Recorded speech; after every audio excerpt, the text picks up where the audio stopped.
I've wanted a dirt bike since I was a kid, and now that I'm 30, I finally got one. This is the Electro & Co. ETM RTR, aka Electric Trail Machine Ready to Rip. This bike is a bit smaller than your typical dirt bike, but it's a good size if you're short like me. I have ridden my boyfriend's Surround Ultra B around the yard, which is closer to a normal 125 size, and that feels quite comfortable, except for when I have to do things like, get on or get off. The RTR does come stock with a 12-inch and 14-inch wheel, which logically I knew would not be good for rough trails, but I got to experience firsthand exactly how not good on this ride, repeatedly. The big wheel kit, which is a 14-inch and 17-inch wheel, have been ordered, and I believe should be shipping shortly after this video is released. Like I mentioned, this is my first dirt bike, but this is also my first time doing any trail riding. I've ridden it around the yard, and I've been riding mountain bikes for a few years, but this is my first time riding a dirt bike where the ground is not smooth and relatively flat. We decided to check out Doe Mountain Recreation Area for my first ride. Neither of us had been before, but the trail map online made it look like there were many options. Some of which were labeled as green trails, so surely they were good for a new rider. The guy in the shop recommended Trail 1 for new riders, so that's where we spent most of our time at Doe Mountain. He also mentioned a beginner loop, which we managed to miss on our way out, but found on our way back. If you plan on going to Doe Mountain, the trail marker labels it as YZ, like Yamaha bikes. The beginner loop was honestly my favorite part of what we rode today. I would be perfectly content to go back and just do laps of that trail, working on body positioning and other skills. It feels completely natural to me to not sit down while mountain biking, but riding dirt bikes feels completely different to me. I can tell myself to stand as long as the trail is relatively smooth, but as soon as it gets rocky or technical in any way, I feel far more stable sitting. But the fantastic thing is, I know exactly what I need to work on. I have a lot of different hobbies, which means I spend a lot of time being a beginner at things, which is great. I love learning new things. But one of the hardest part when learning something new is sometimes you know so little, you don't know what you need to work on. So I'm excited to have something specific to work on to improve my riding. As far as the YZ loop goes, unfortunately, where we didn't find it until we were nearly done riding, my GoPro did die before we got to some of the more rockier sections, but I still managed to get some footage of the beginning of the trail. Speaking of rocks, that is what I think surprised me most about riding at Doe Mountain. The sheer amount of rocks along the green trail and the size of them. I was expecting green dirt bike trails to be a bit more similar to green mountain bike trails, relatively smooth and somewhere that someone who's never been riding can get a feel for things. And I guess the second part is technically accurate. I've never ridden trails before, and I made it through 4 hours of riding without breaking anything on myself or my bike.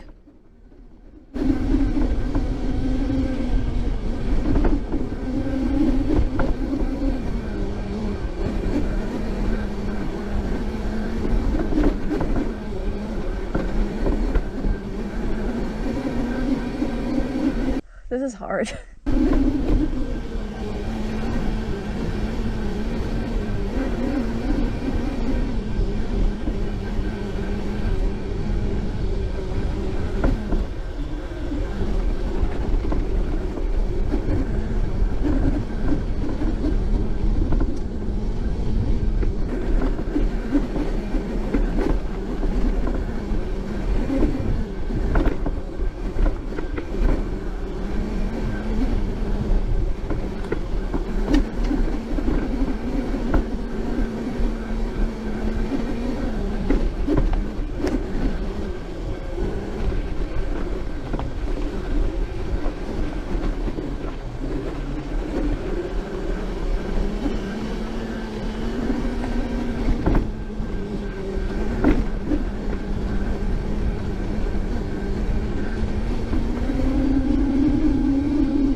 hungry. I feel very comfortable not whiskey throttling when I'm sitting, but when I'm stand, I feel like it's more likely.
Yeah.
I let my boyfriend borrow my GoPro for a run so you guys can see what it looks like for someone who isn't out for their first day.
We ended up taking this blue trail on the way back instead of some of the green trail one we had already ridden. And looking back at the footage, I can see that I was going much slower than I was on the green, but honestly in the moment, it didn't feel all that different.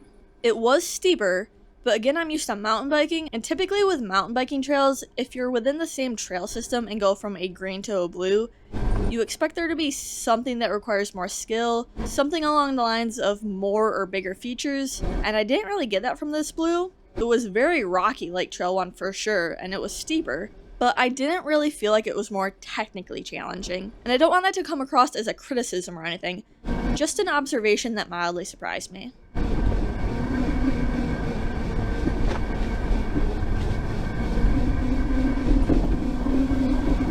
I apologize for the upcoming squeaking. It does eventually stop.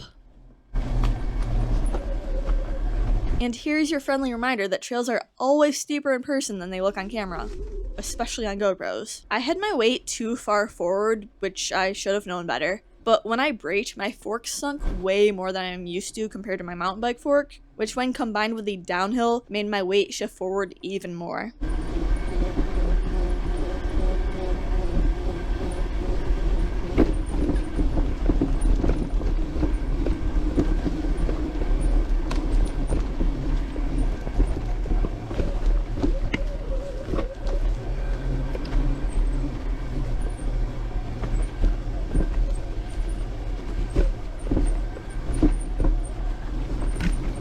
I'd say somewhere in the middle. Not comfortable, but not like totally uncomfortable either. Like manageable, does that?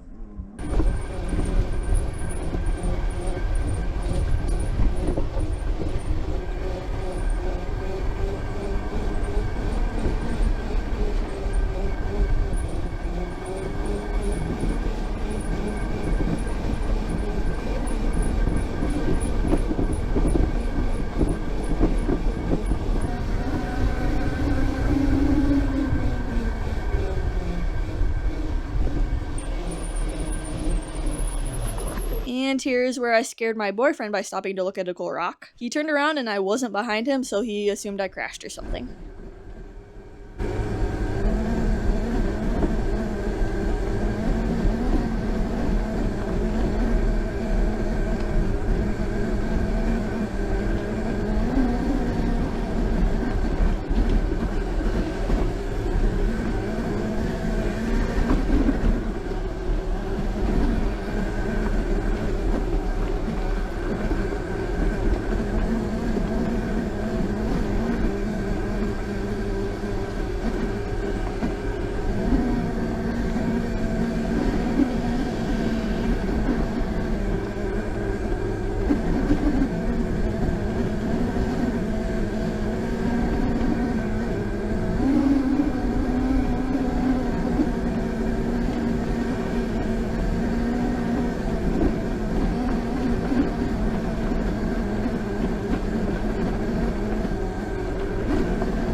That was not hard, except for the 1 or 2 times I hit a rock and my wheels like...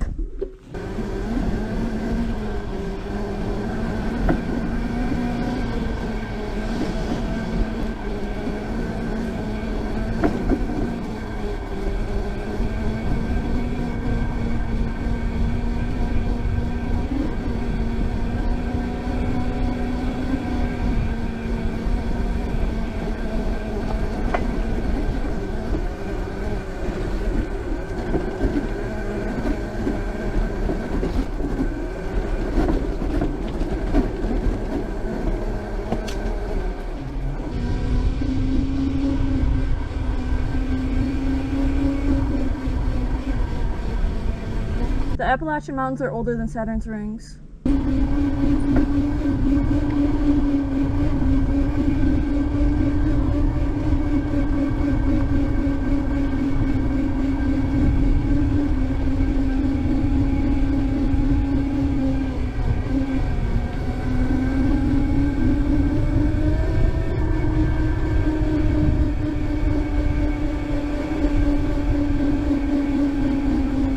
Doe Mountain does have a little trials area right off Trail 1 that's marked on the maps.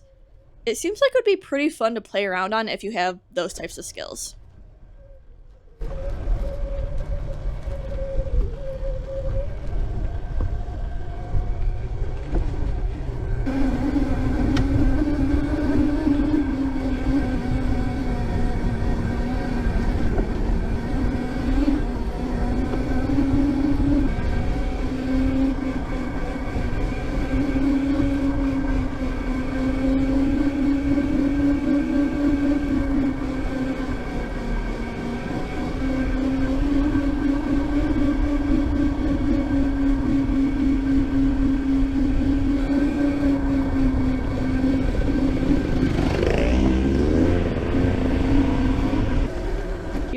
start of the YZ loop that I really liked.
I have a small list started of places to check out, but if you have any good recommendations for places to ride in the Southeast, please let me know down in the comments. Thank you so much for watching, and don't forget to be always adventuring.